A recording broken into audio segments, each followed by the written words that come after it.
shortly after the 7th of October, one of Israel's most far-right ministers in government, Itamar Ben-Gvir, elected to give out 10,000 assault rifles and other arms to Israelis and predominantly settlers across the West Bank.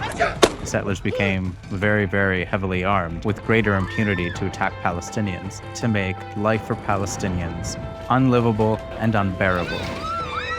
I'm Matt Nashed, senior producer for Al Jazeera English, and between us, I've been documenting demolitions in the West Bank, and I've seen Israel's attempt to erase the Palestinian people firsthand.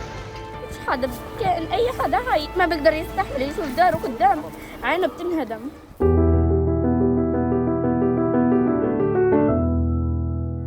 Settlers will try to upend the livelihoods of Palestinians, trying to disrupt their water supply, stealing their animals, completely destroying their farms, or trying to essentially attack them with weapons in order to evict them from their communities all at once.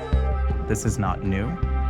This has been going on for decades and has been a decades-long Israeli policy. Settlement expansion has grown exponentially. Settlers attempt to erect just very, very basic outposts as a means to either block Palestinians to reach perhaps farms on their lands, or they would do so after attacking Palestinians and evicting them from their entire community. One of the main stories that stuck with me from my trip to the West Bank was seeing how home demolitions were, of course, both a policy of the state, but they were also a policy of deliberate reprisal against any Palestinians that were trying to resist the systematic home demolitions. And this took place particularly with one activist who is well known. He's well known among diplomats, some anti-apartheid Israeli activists themselves, and well known among Palestinians within his community. And as a result of that, his home that he grew up in, that he had photos of his mother and his father in, was demolished under the pretext that he did not have a building permit, which Israel does not provide to any Palestinians, essentially. The real reason why it was demolished was because he dared to speak out and resist.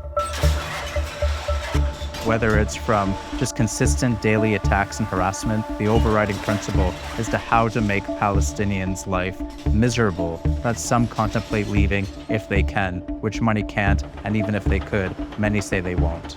راح انام على تراب اهلي، انا على تراب بيتي، على حجارته، على طوبه، بس ما راح اترك بيتي.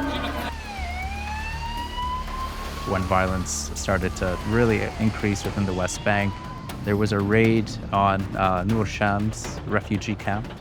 A teenage girl named Sarah, she sent me a video, and her younger brother, Taha, was playing football with a friend, and Israeli troops had raided the camp, and out of nowhere, a bullet struck Taha and killed him immediately. And the father of Taha, named Ibrahim, burst out of his home and started running towards Taha to see if Taha was still alive. But while he was running, the Israeli troops shot him down as well. The Israeli troops were preventing paramedics from reaching him. And then eventually, when he did get to the hospital, he was fighting for his life, but he didn't make it. Sarah lost her younger brother and her father in a blink of an eye, and she witnessed it both. And this is a scar she'll carry for the rest of her life. And I heard it in her voice when we were speaking over the phone, and I heard it firsthand from her gasps when she sent me the video of the killings that took place that could only be described as killings in cold blood. Both of them were unarmed, and both of them just wanted to live their lives as every single Palestinian wants to do in the West Bank.